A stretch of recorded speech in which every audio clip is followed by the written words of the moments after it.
Good morning, you're watching HornbillTV's Morning Pulse.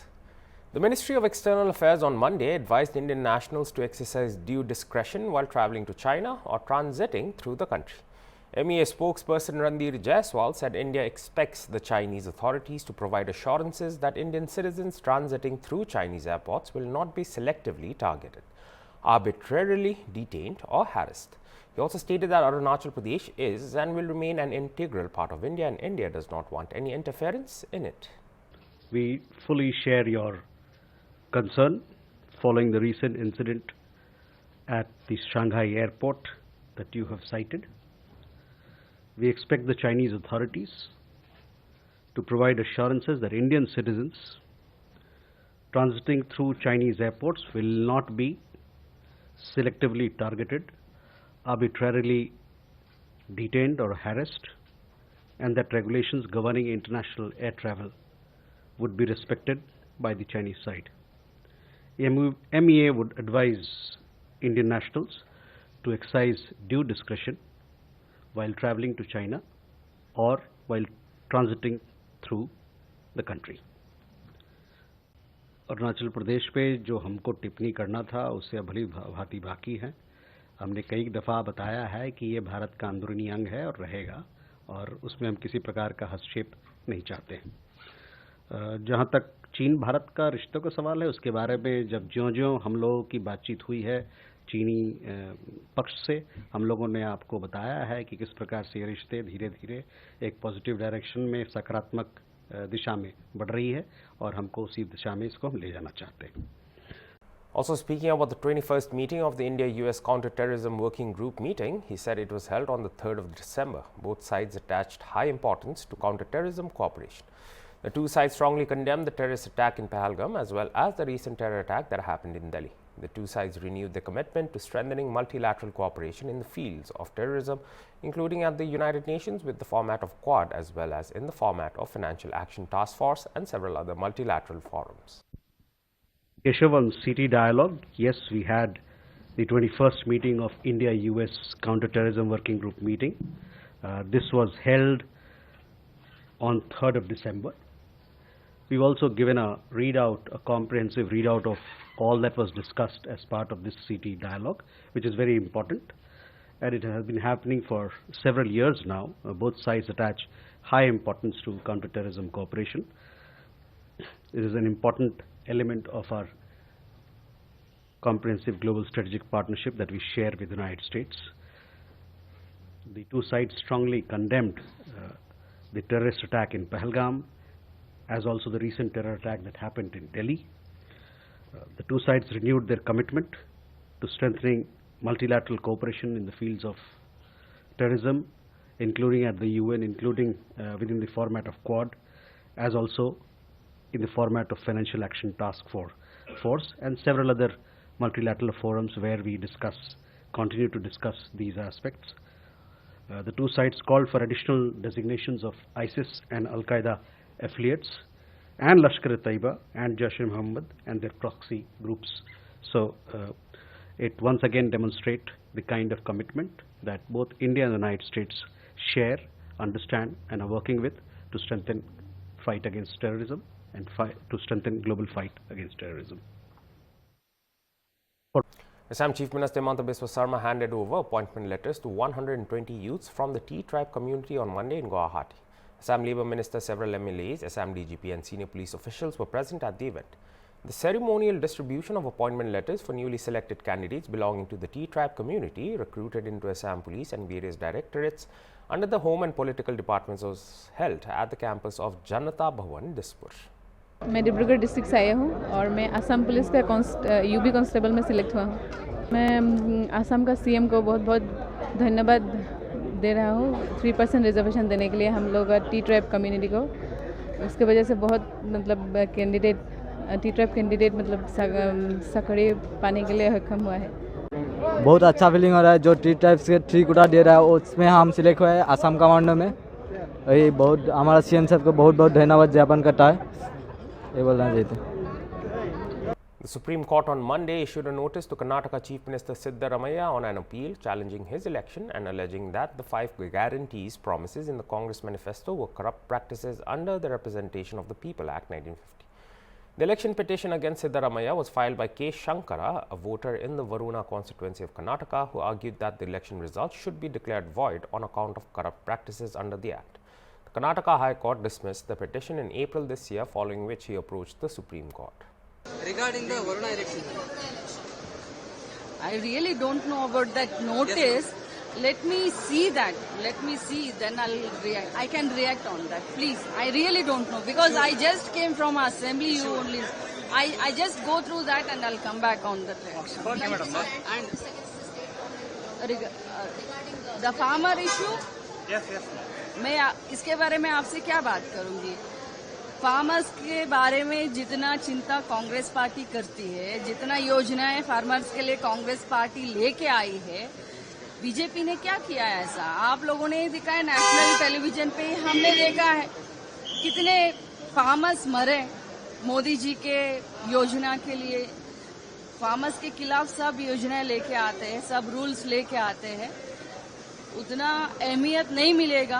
ये सिर्फ drama कर रहे बीजेपी वाले, कर्नाटक में ड्रामा कर रहे कि हम फार्मर्स के साथ है करके, लेकिन उनको सोचना चाहिए केंद्र की नीतियों से ही फार्मर्स इतना दुखी है आज। केंद्र सरकार की नीतियां उंगली उठाने जैसे है, इसलिए उंगली उठा रहे हैं। Thank you. The Rajasthan High Court has received another bomb threat via email. The premises are being evacuated and a bomb disposal squad, dog squad, ATS and a heavy police contingent have arrived at the court premises. A thorough investigation is currently ongoing. DCP South Rajshri Raj Verma said that the police is searching the building after evacuating it. Nothing suspicious has been found yet. They are also trying to find the location of the sender, but because they use VPN, their IP address cannot be traced. आज करीब 12 बजे के आसपास हमारे पास सूचना आई इस तरीके के मेल के बारे में। सूचना मिलते ही जो अपना एसओपी है, बीडीएस और डॉग स्क्वाड यहाँ पर आ चुका है। बिल्डिंग को इवैक्यूएट कराकर हम सर्च कर रहे हैं, अभी तक ऐसा कुछ मिला नहीं। सर, 1 महीने में तीसरी बार है और 1 सप्ताह में दूसरी बार है। पिछली 2 बार में भी ऐसे कुछ मिला नहीं था, लेकिन काफी कामकाज प्रभावित होता है। ये मेल कहाँ से आते, कुछ डिटेक्ट हो पाया? कारण क्या है? टेक्नोलॉजी इतनी हाई है? प्रयास कर रहे हैं, क्योंकि ये वीपीएन इस्तेमाल करते हैं, आईपी एड्रेस इनका ट्रेस नहीं हो पाता है, पर टेक्नोलॉजिकली जो भी हमारे पास संसाधन है हम प्रयास कर रहे हैं ट्रेस करने का। Mahendra Shandilya, president of the Rajasthan High Court Bar Association, has blamed the system for the failure, as this is the 3rd time the court has received a threat in a single month.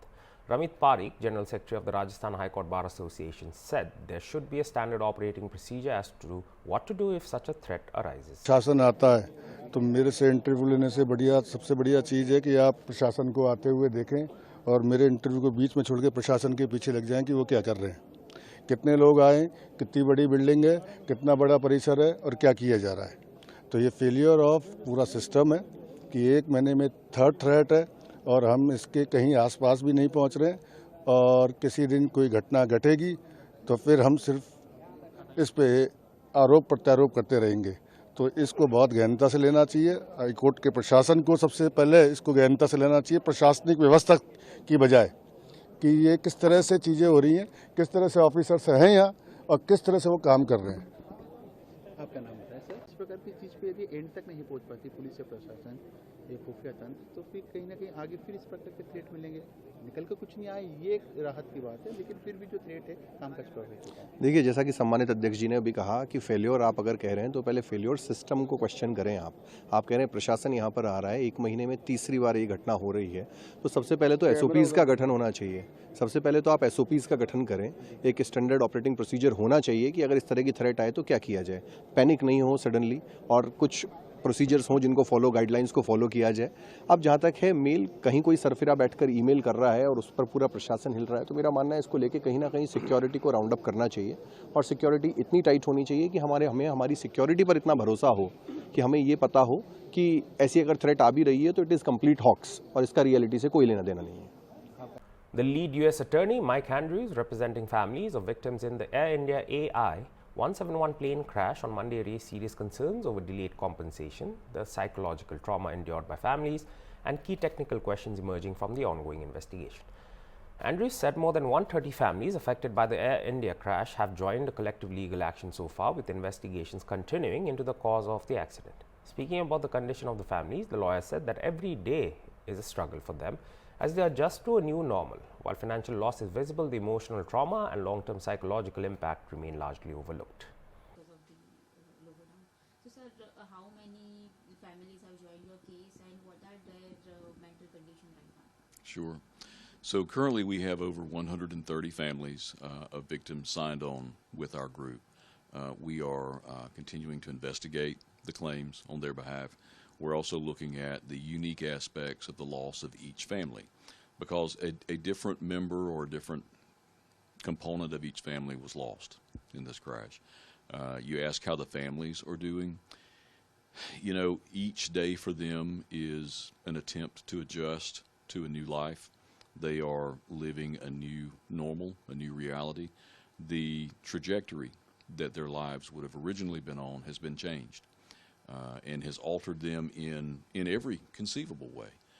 You know, one of the easier things and the surface thing that is sometimes focused on is the financial aspect, and sometimes you overlook the emotional component, the grief, and what it does to the family's life as a whole. When we were we worked in the UK all last week, meeting with families, both existing clients and new families who wanted to come talk to us. So, for example, we met with a family who previously lived in the Wembley area, lost the primary breadwinner of their family, and were unable to meet the economic expenses, just the monthly living costs. And so they had to move up to the Leicester area, where it was a little bit more economical for them. In addition to that, the 3 children in their family had to drop out of school, and they are 17, 18, and 20, I think, and had to go back to work to help support the family. So it's impossible to overstate the impact that this has had on every single family. That's just one example. And there's no way to know how their lives would have turned out if they had not been affected by the loss in their family. And sir, how about the research? I mean, it's been 6 months, so you have done a tremendous research on that. So what are the research and what you have done? Right. So we've done a tremendous amount of legal research in terms of the theories that can be brought, the venues, the various actions that can be brought. But primarily we're focusing on the technical aspects and what happened here.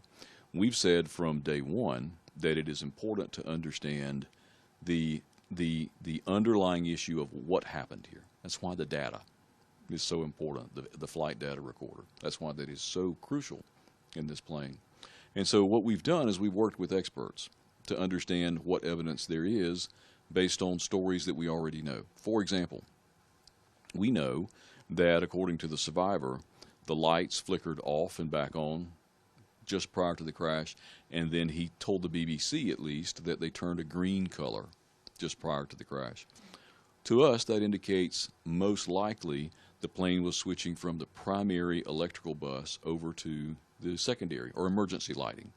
We've all been on a plane and you've heard in the event of an emergency, lights will illuminate to guide you to the exit. Well, typically that's a greenish light that leads you out. So we think that's what that indicates. To our experts, that says there is an electrical disruption. There's a problem in the electrical system. We don't know for sure either way right now, but that's just what we think. Beyond that, we know that the RAT deployed, the RAT, as the plane is rotating into the air. And that's something that should never happen unless you've had serious issues, either hydraulic, a dual engine failure, or an electrical disruption. Again, that tends to make us think that there's likely an electrical issue on the plane. And so we've also been able to uncover, and I've spoken about this several times, water leaks that occur on these planes because of defective couplings in the areas over the forward and aft electronic equipment bays or rooms underneath the floorboard where computers and electronics are kept. So our question is, if there are leaks on this plane, what effect do those leaks have on the electrical system, and what effect did that have on these symptoms that we are seeing with the crash? And so the experts are still currently working to piece those pieces of information together. Now, we are very interested in news that the AAIB and other investigators may be traveling to Washington, D.C. this week to meet with the National Transportation Safety Board. We are very, very interested in the reasons for their trip, what they may have found, and what it is they think they need to show to the NTSB. A tragic incident unfolded early on Monday in Bahraich's Malahan Purwa village, where a 4-month-old infant was reportedly taken away by wolves. According to Bahraich Divisional Forest Officer DFO Ram Singh Yadav, the incident was reported at around 1:30 a.m. when Subhash, son of Santosh, was allegedly dragged away from near the family's hut. Forest teams rushed to the spot and launched an immediate search operation, but the child could not be located despite intensive efforts. The DFO stated that search teams have now expanded operations to surrounding areas in the hope of finding the missing infant. He added that the department is working on identifying and tracking the wild animal involved. Sharing alarming statistics, the DFO confirmed that the area has recorded 10 casualties so far, with 32 people injured. ये सब एक बच्चे को मासूम को भेड़िया उठा ले गया है। क्या बताना चाहेंगे इस मामले में? आज रात के लगभग 1:30 बजे मल्लाहनपुरवा गांव में सूचना मिली कि एक 4 माह के बच्चे सुभाष सन ऑफ संतोष को वन्यजीव के द्वारा उठा ले जाया गया है। गांव में उपस्थित टीम तत्काल मौके पर पहुंची और आसपास के क्षेत्रों में कॉम्बिंग और ड्रोन के माध्यम से तलाश ली गई, लेकिन अभी तक बच्चे को खोजा नहीं जा सका है। और सुबह से लगातार रात से ही और सुबह भी जो है टीमें उसको जो है अन्य क्षेत्रों में भी तलाश कर रही हैं और नदी की तरफ और गन्ने के पास जहां भी जो है सूचनाएं मिल रही हैं हर तरफ खोजा जा रहा है।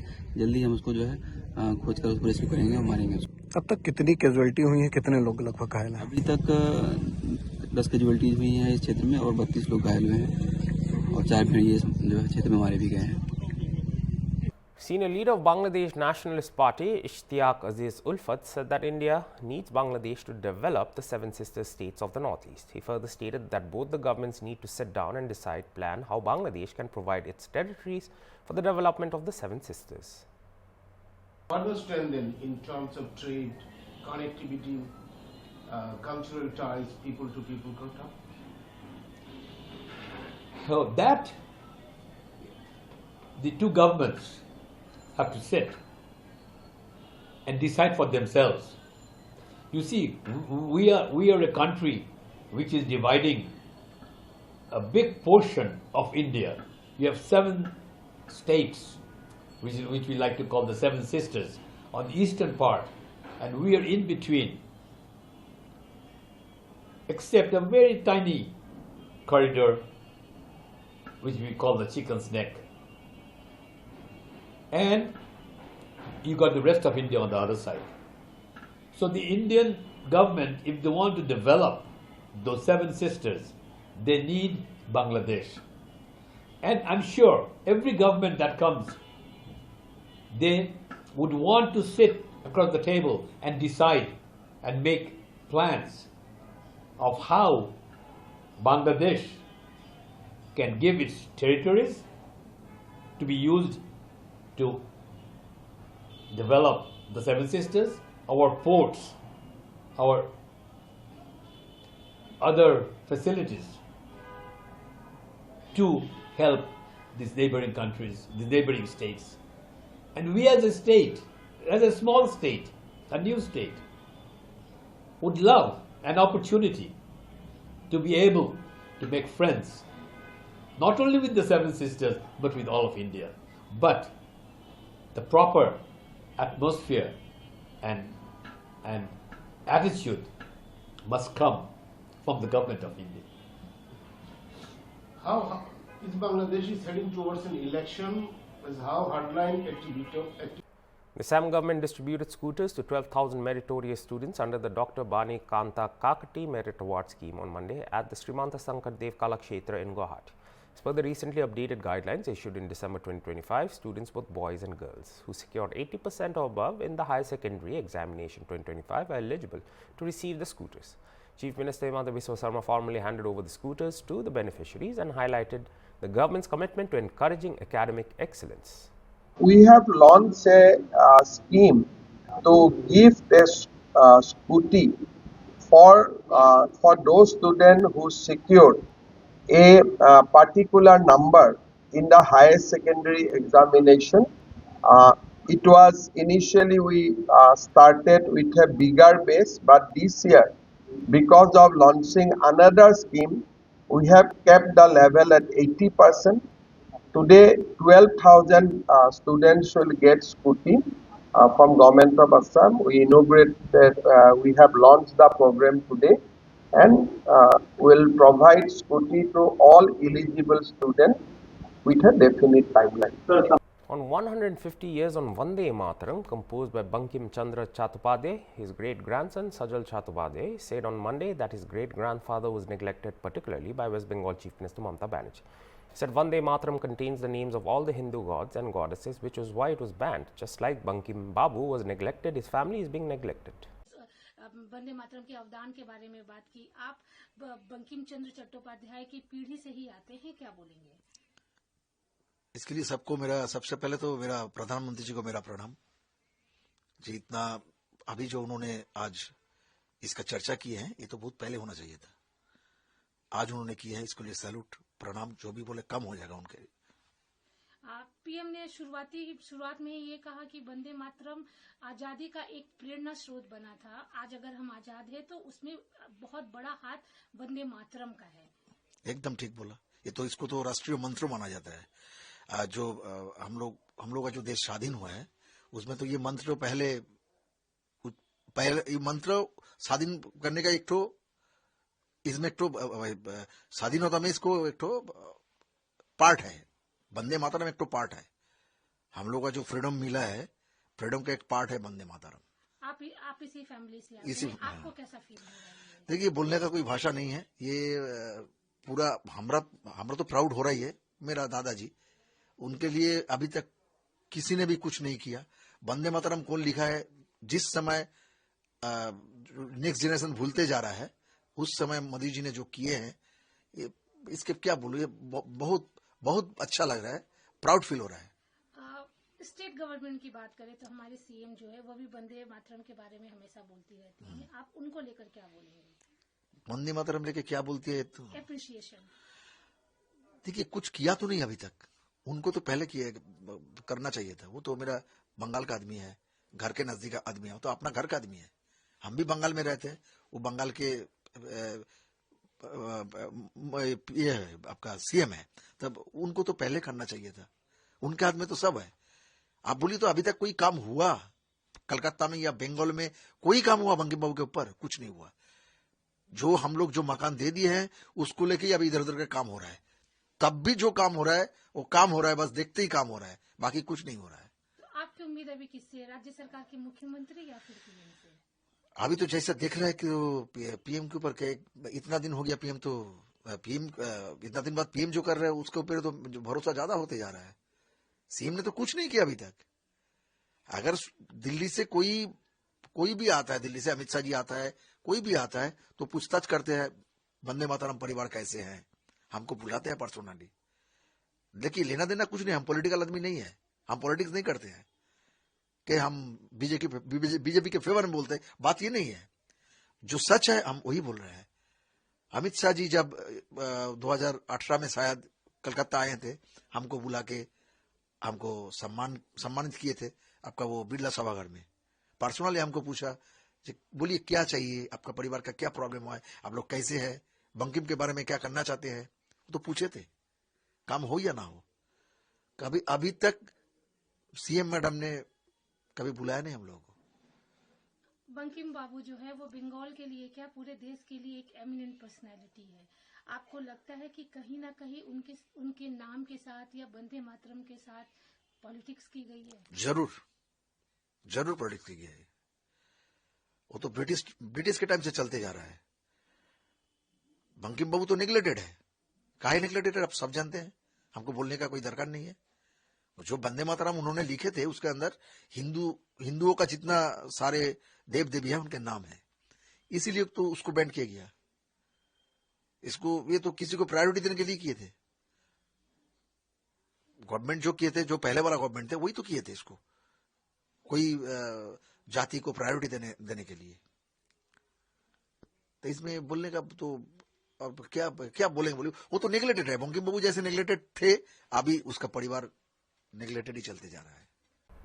And that was all for this Hours Bulletin. For more news and updates, stay tuned to Hornbill TV. Goodbye.